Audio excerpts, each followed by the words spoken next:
Another episode of 3x3 Hustle Hype. This is your host, Greg Hire, the 3x3 Australian representative, Asia Cup gold medalist, and 3x3 World Cup participant.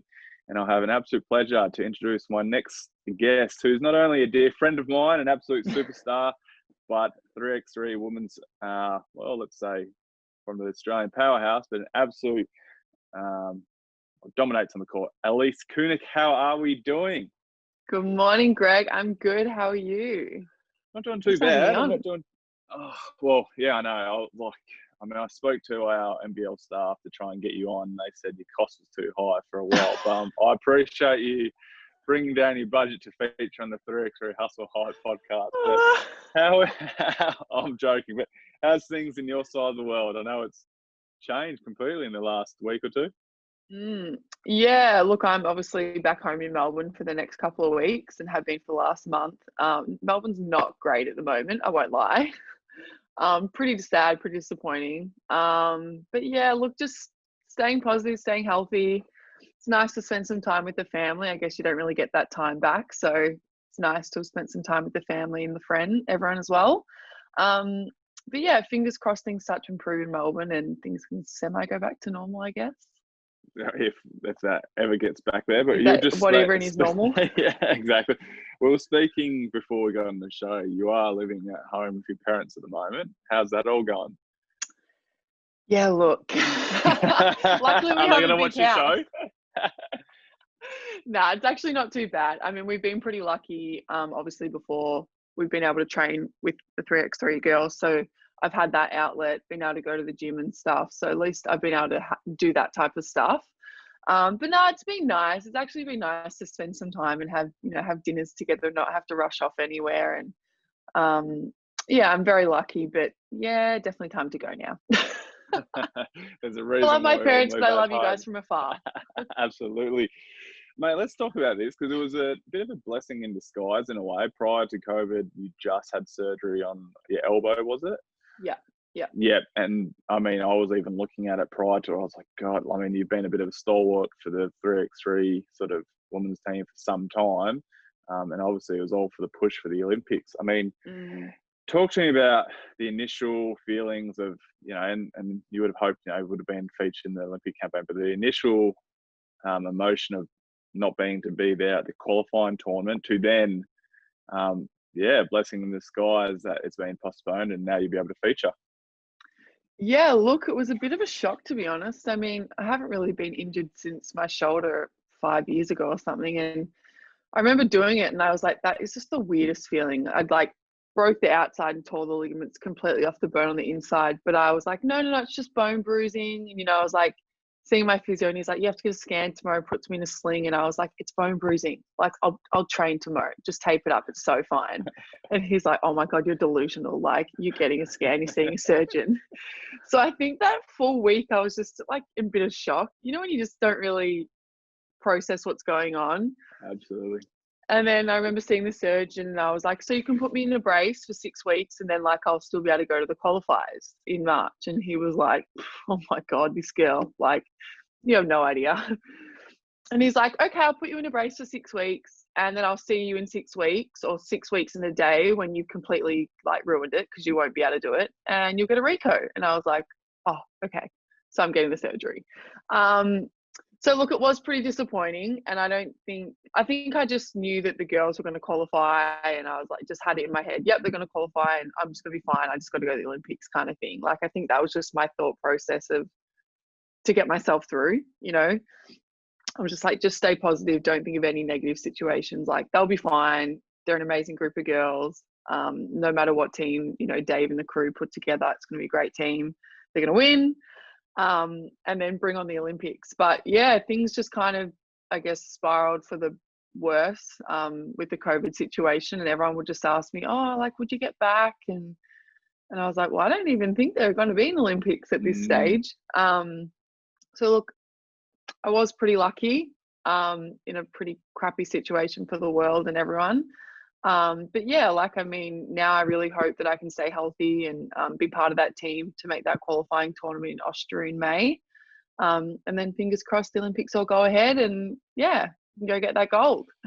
I mean, it's funny. I've been speaking to a number of 30-year-old Olympic athletes, sort of the swimmers that were pretty much living their last few months in the thread to try and like get to the Olympics, and now it's been pushed back. But then the other side is the positives of injuries, and more so I think experience, right? Like the one thing that's always been spoken about the Australian team is experience. I mean, how's your mindset sort of shifted? I've got another year to sort of prepare in that regard. I know you guys have been training, but in terms of personally, how have you sort of dealt with that focus?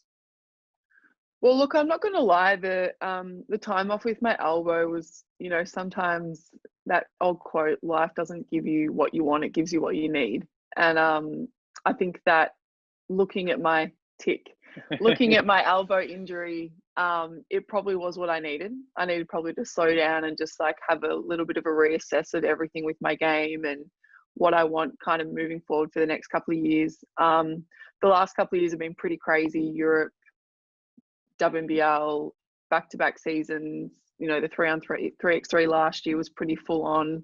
It takes it out of you. It's a tiring game. It's such high emotion. So you don't really get a chance to, well, when you come back down to earth, it's kind of a bit of like, whoa, I'm tired. So the time off was actually really good for me. I stayed in Sydney, obviously, and kept working. So that was really nice to like shift my focus and stuff. So look, I think for me, it's probably been the best thing. I feel really confident in my game at the moment, really good in my body. I've been able to work on areas that I probably haven't been able to work on for a couple of years, like different strength things. And absolutely, it is another year where I can work on my game and expand my game. Obviously, heading to Europe and playing in the EuroLeague as well, I feel like that'll really set me up, because I think, if we're going to beat anyone, we have to beat the Europeans. So, if we want to beat the USAs, we have to get through the Europeans to beat the USAs. And the Europeans are so good at 3x3. So I think being able to play against, the best of the best in Europe will really help my game and really just keep getting that, it's just that experience under your belt where you can just keep going up against those really tough players. And then, I definitely think it helps in 3-on-3. It's such a physical game, and I really definitely think that this time off has helped me, prepare my body for the next kind of year of what's going to happen, or year and a half with the Olympics. Absolutely. Well, let's rewind back to 2012. I think the very first time you represented Australia in the 3x3. So it's 8 years. Great maths by me. Quick maths. Quick maths. Katie Ebstree, test imagine and cerebral calves. Talk to me about your very first experience in that regard, and how the heck did you get into it? Oh my God, it was so crazy. So we got this call from Basketball Australia, and they were like, oh, do you want to go play in a 3x3 tournament? Back then it was 3-on-3, I'm pretty sure. 3x3 tournament in Greece, in Athens. Not a bad spot. Were like, yeah, what's this? Yeah, okay, like, no worries. So we had like never played, obviously, 3x3 before. I mean, you only really played it when you were training to do warm-up drills, 3-on-3. And so we went to the Institute of Sport for like 3 days before we had to fly out. And Rebecca Dick was our coach. And I remember we had to play against the boys. It was like Dante Exum, Mirko, that kind of crew. And I remember just thinking, like, what the hell have we got ourselves into? Like, this is so hard. The rules of like 10-second shot clock, you have to clear it. You can't do this, you can't do that. You can only do this. Oh, we're playing on crates, on milk crates. What the hell? This is crazy. I remember we get to Greece and we were just like, not over our head, but we were like, what is going on? But it was really awesome. It was such an amazing tournament. So we basically played like outside in the, I can't think of the word of it, Pantheon or something like that. Oh, yeah. It was basically, just outside, and it was obviously the middle of summer in Greece. So stinking hot. Oh my gosh, I remember some days it was like 40 degrees and you would like pray for the 6 p.m. game. You'd be like, please, please, please, I don't want to play at 2 o'clock because the sun was in your eye. You were just basically launching it trying to get it to touch the ring because the sun was in your eye. But no, it was such an awesome tournament. We just had such a good group of girls. And obviously, we were pretty unlucky to not make that gold medal game. We lost to USA by a point, pretty much, I guess you could say, on the buzzer. They had Awu McKay, Bria Hartley, Skylar Diggins, and I Wow. can't remember the fourth one. So they had an absolute crew. So yeah, we were really unlucky to miss out. So we missed out by a point. And then I remember we beat, I think it was Ukraine, in the bronze medal match, and obviously got bronze. But yeah, such an amazing tournament, so much fun. I still thinking we were like learning the rules as we were going along, like asking the ref, "Oh, what do we do here? I'm not sure what we do now." She's like, "Who are these Australian girls? They've got no idea." They're wearing sunglasses and tanning during the game. So Yeah. how vastly different? Thinking it's so hot. What do we do? How vastly different was it? I mean, compared to it now, rules and. I mean, the rules are pretty similar from memory. Yeah. It was quite a while ago. I can't really fully remember the rules. I just remember the physicality, like the physicality now. Another level. Crazy.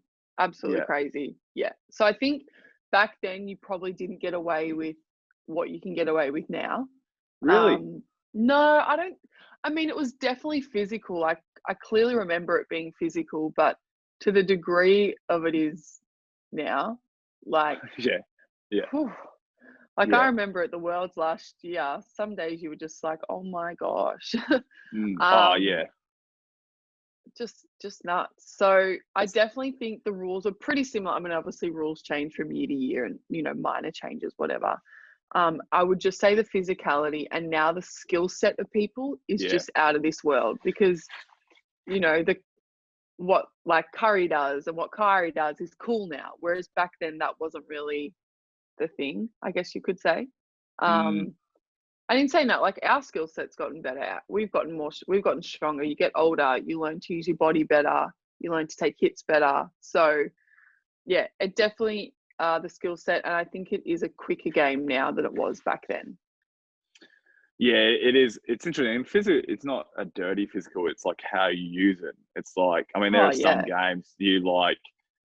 I mean, I look back at the World Cup yourself, and obviously a tough game against China, but it was like literally everyone was down, like gasping for air, and so it was like who could just not even try and make a shot, just try and attempt to shoot, because it was like done over time. But that's the thing. It's like physical in a good way. Like you get rocked on the screen. You're like, you look back and that's just a legitimate screen. They just absolutely smashed me. But but it just, I mean, I don't mind that style. I know you do as well. Fast forward, then obviously 2018, you played a 3x3Hustle event. Back here in Australia, and then obviously you guys exploded last year. And you were a mainstay of all that. What's it? I guess, and we touched on it before, the experience. What have you felt has been the significant factor in terms of the success of the women's team last year? Yeah, look, I think being able to play together definitely helps. We had a kind of a full year of it. Beck has obviously been doing it kind of more consistently. I guess I was with the Opals for a lot of that, so I was kind of in and out. But 2018, I think the hustles have really helped, definitely, because it's, we've definitely been able to learn more about the game, play the game more, get a better feel for it. And then last year, I think, we did hustles. Yeah, there was hustles. Yeah. So the hustles always really help. But I think that the group of girls that we have together, like there's no egos. Everyone just wants to play. Everyone wants to work hard for each other, and it's fun. And I think, when you're having fun in your basketball, everything kind of is better. But I definitely think it really has helped, like having Beck, myself and Maddie in Melbourne, like kind of the core crew. Obviously Maddie missed that first tournament. She was in Europe. But yeah, I just definitely think being able to play together, being able to learn each other's strengths and weaknesses. You know what it's like, 3x3 is such an intricate crew. So like you're all together all the time. So you're really spending so much time with each other. So I definitely think that helps to, like the cohesion on the court, and like what's, how we're going to win this game. And, some games it's, I don't know, Maddie getting 30, every three, or some games it's Beck getting every layup, but you kind of just have to work out, you know, what's the best way for us to win, and being able to, you know, connect with each other just so you all have each other's best interests at heart. So I definitely think the 3x3, because it is smaller and you've got a not as many people, I guess, you get to know each other a lot better, and I guess that definitely helps on the court with the cohesion. And I think the more that we continually play together, like even since what I got back to Melbourne 5 weeks ago, from when I came back 5 weeks ago to now, us playing together, you know, every training we get better.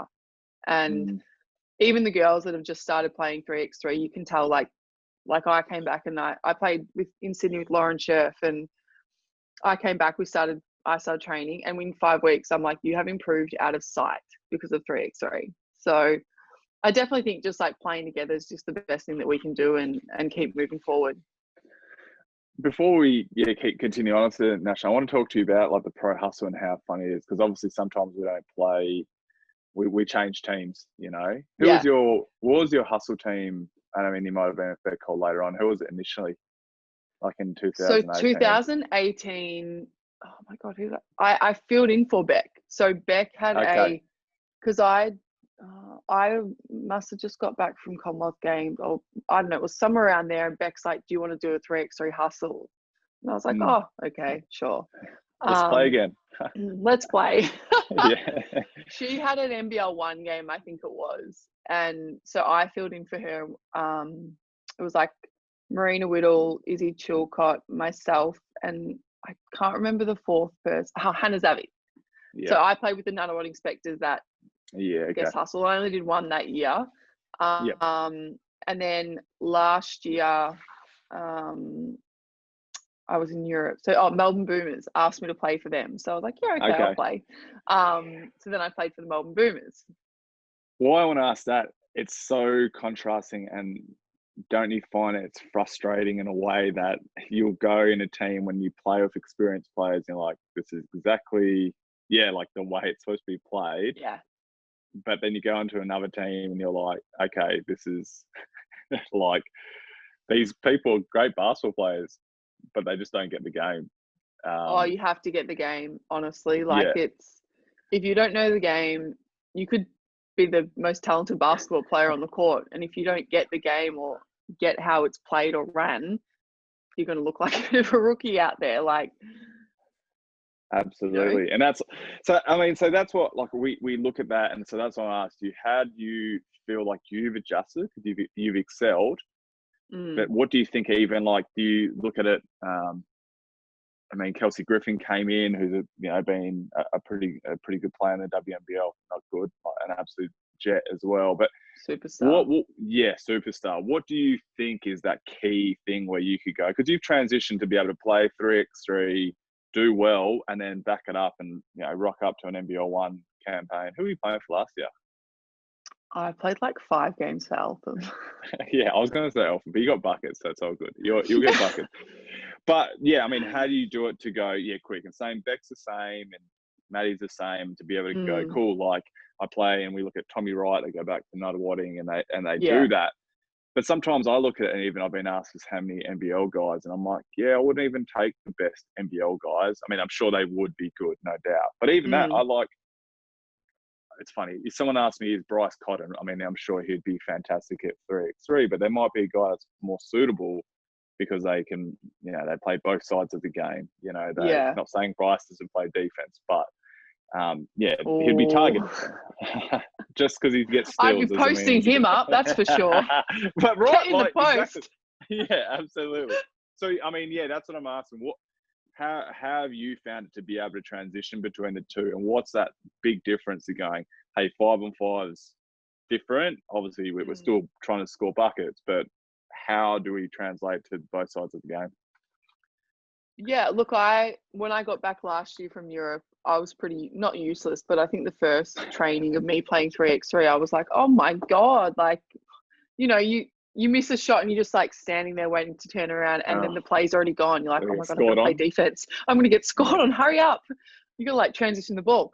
So it's definitely like maybe that little couple of days where you have that adjustment of like your brain forgets. So you're just like, oh yeah, now I'll just run back. No, you won't. You're getting scored on. So that was definitely like a transition. But I think for me, what's really helped, I mean, playing in Europe definitely helps because the physicality in Europe it's just so physical. So it's exactly like 3x3. I think for 3x3, you do need to be able to be versatile. Like you need to be able to post up. You need to be able to take people off the dribble. I mean, be a good shooter also definitely helps stretch the floor. But I guess you have to have that size where you can guard this is what I believe anyway, where you can guard the guard or guard the post, and kind of interchange, because anyone can dribble the ball in 3x3, anyone can post up, anyone can score. But I absolutely think like it improves your game out of sight playing 3x3, because you have to be able to defend anyone at any time. You know, you could get put onto the littlest guard on the team and you still have to keep them in front of you. And there's no plays off in defense. There's no plays off in offense. Like you're kind of always involved in the game. So I think that's probably the biggest adjustment, but I think it's the biggest, I guess, pro for players. But definitely I would say there's a lot of, you know, WNBL players that probably wouldn't want to play 3x3 just because of the physicality of it all. And it is really physical. But it definitely is an adjustment of changing your mindset of, okay, shivers, now I've got to play defense. Or even if that was like, you know, I know there are bad shots in 3x3, but you shoot a crappy shot and it's like, oh my gosh, you can't even think about the crap shot you just taken. Like you have to go play defense. So I definitely think that's a big thing. But then in transitioning back to 5-on-5, you have to be aware of that mindset where you can't take quick shots all the time. You're playing with 5 other people, so you have to be able to move the ball and stuff. But I think in terms of your skill set, it definitely improves it. Mate, let's talk about last year and the success. What was your favourite tournament? I mean, obviously and Joanne, surely. San Joanne was good, was it? But it was crazy, right? Like, obviously the on-court success, but even, it was a bizarre walking into like a baseball stadium where you're anticipating like this big crowd and it's just like a court in the middle of a baseball field. That was just nuts. But yeah, you obviously qualified for the World Cup, but you got a gold medal at a number of master event. The women's circuit. How was last year? What did you? Was it just was that really feeding, I guess, your passion for the game? Yeah, absolutely. San Joanne, Puerto Rico, definitely kicked us up on the right foot. Yeah, nothing like flying 40 hours to spend 3 days in Puerto Rico. I forgot about that. The flight there, gosh. Yeah, look, I think I'd probably had some disappointment. I guess maybe with the Opals, missing on the Opal squad last year, kind of a bit unexpectedly, and then Europe, I'd finished my European season, was, I guess you could say, pretty tired. There was a lot going on in my European season. And so I think, not that I wasn't enjoying basketball, but I think I just needed like a bit of a shift of focus. So to be involved in the 3x3 all last year just really did fuel my passion for the game. And like, I absolutely just realized how much I loved the game and loved playing again. And, you know, Beck's obviously best friend. So being able to travel the world and play with your best friend every day, like, it's pretty special. And, you know, something that I would never take for granted. So, you know, I think just the group of people we had, you were a big part of that. We just had a really good group of people. We were able to laugh. We were able to have fun.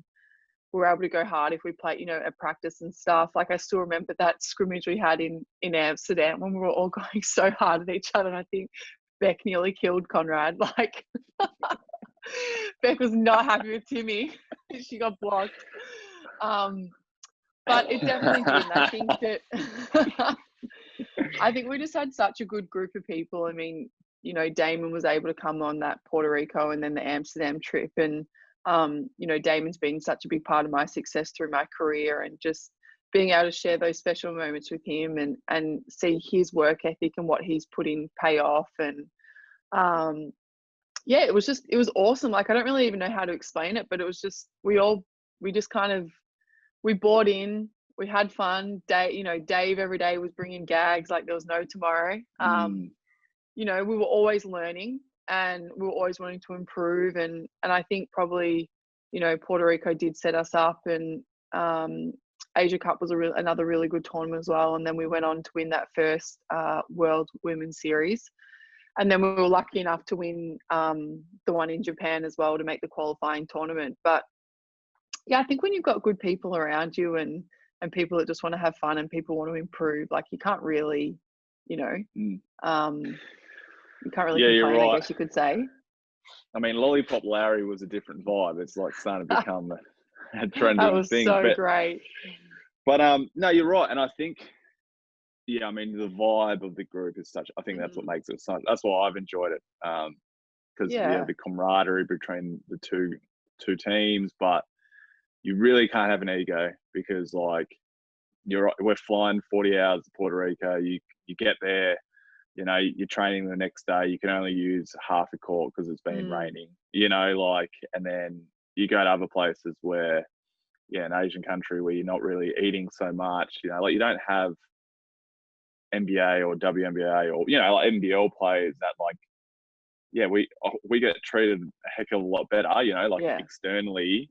But then in saying that, because we're such a close-knit unit, you need to be able to go yourself or Beck to give us crap and then like joke around and have a laugh at the dinner table and then move on. Like, I mean, the amount of times I get angry sometimes. It's rare. But I can see, like, hear you guys in the crowd, like, giving me a bit of stick. But it's good to sort of, like, get that because you don't usually, like, say on another court. Imagine, I'm saying these guys, but I can't imagine Sammy Whitcomb telling Joe Ingles to, like, pull his finger out of his bum. Yeah. You know, like, like, not saying, but that's just how it is. We're so close. But I want to finish off the Olympics. I mean, that's a dream of yours. And, I mean, how excited are you to have the chance to qualify for the Olympics? I mean, what does that mean to you to be able to, you know, that's the pinnacle of every athlete in every sport. I mean, when I say that, what does that mean to you? Oh, I mean, it means everything. It's why I feel like I've played and done everything that I've done to be an Olympian. And, you know, I may have thought that, you know, back in the day that it was going to be with a 5-on-5 team, but, you know, life throws different challenges at you and you just got to kind of go with what's presented to you. And look, if we get the chance to make the Olympics with 3x3, like that's just amazing. And you know, it's what you do. It's why you work every single day for it, and it's why I've put in the work that I've put in for the last kind of 10 years. And you know, I feel like I've been really lucky. I've been able to travel the world and, you know, represent my country, play in Europe and playing great leagues in Europe. And to have the Olympics would just be, you know, I guess that like icing on the cake of it all. And it just shows that, like, you know, everything that you've done, all the sacrifices you've made, all the work you've put in, all the extra stuff and the things that you missed out on with your family, it all kind of becomes worth it when, you know, you're an Olympian, and no one can take that away from you. And I remember at Commonwealth Games when we won the gold medal, I was standing next to Kayla George, and I remember she was like, no one can, no matter what happens in your life, like no one can ever take this away from you. And I just remember that clearly sticks with me. And that's something that I strive for with the Olympics. Like I just, you know, I want to be able to, I guess, do it for my family and do it for all the people that have helped me and pushed me along the way and given their time for me to be a better person and better player. So look, you know, it gives me goosebumps thinking about it. And it's something that I do. I wake up every day thinking, like, you know, you've just got to be the best version of yourself and put in the work now, because, you know, in a year it'll pay off. And to be an Olympian and represent your country and play for Australia, like there's no greater joy or achievement, I believe, as an athlete. Yeah, it doesn't get better. So, not the last one, but you said that you're obviously, as a 15, 16-year-old girl that has those dreams and aspirations, and we look at it now, it's a genuine pathway. I mean, how do you encourage, and I think it's obviously a vastly different thing, the women's side of the game have embraced it, I think, in Australia. Like you're seeing that, like everyone's putting up their hands, maybe because they're like, oh, it's a genuine opportunity, Olympics and all this sort of stuff. And I think the girls don't have an ego. I'll like say that, like they're like, yeah, this is a new, it's still basketball, just in a different format. I mean, what do you suggest? Like, how would you encourage, the pathways and the development? Even there's those coaches that are like, well, how can I implement this? What are you suggesting is the best way that we can move forward as a country in terms of this sport? Look, kind of what I said before in terms of like the improvement, the best way to improve is to play 3x3. And I think that's been really apparent. Look at Beck, look at myself, look at Maddie. We've all had like career best seasons. Keely as well. We've all had career best seasons after we played 3x3. And it teaches you the fundamentals. You have to be able to play defense. You have to be able to score. You have to be able to defend bigs, littles.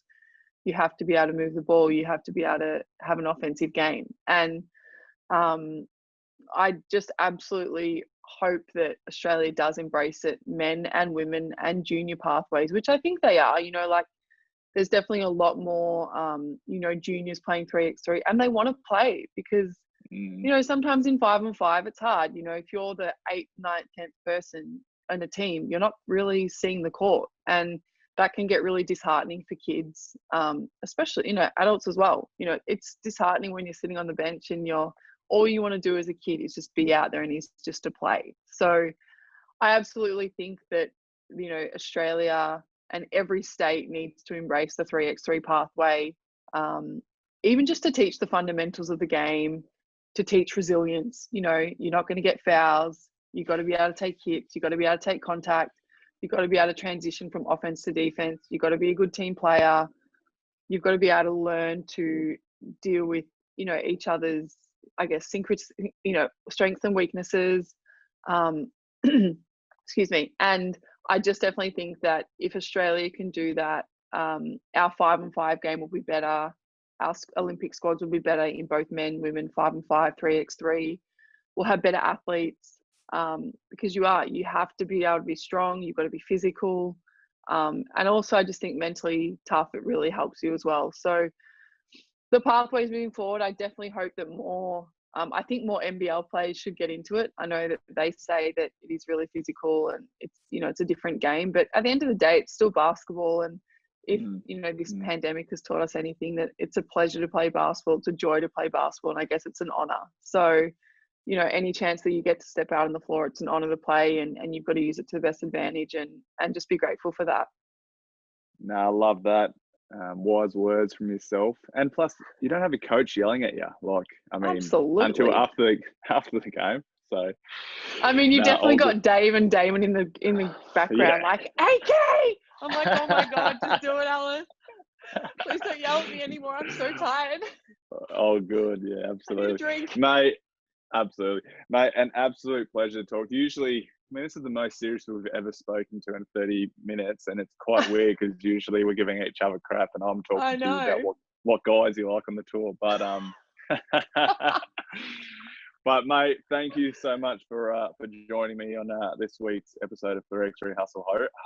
And I obviously, in a way, was chuffed that I guess the postponement, because I know how much it means to you, and an absolute star on and off the court, and obviously. We have a little bit of a history from back in the day. So, mate, thank you again. Absolutely. So good luck with everything. Good luck with your recovery. Good luck with everything that's going on in Melbourne. But pleasure to talk to you, Alice. For everyone else, please tune into 3x3Hustle Hype on all our social media. Otherwise, take care. Stay safe. Thanks for having me.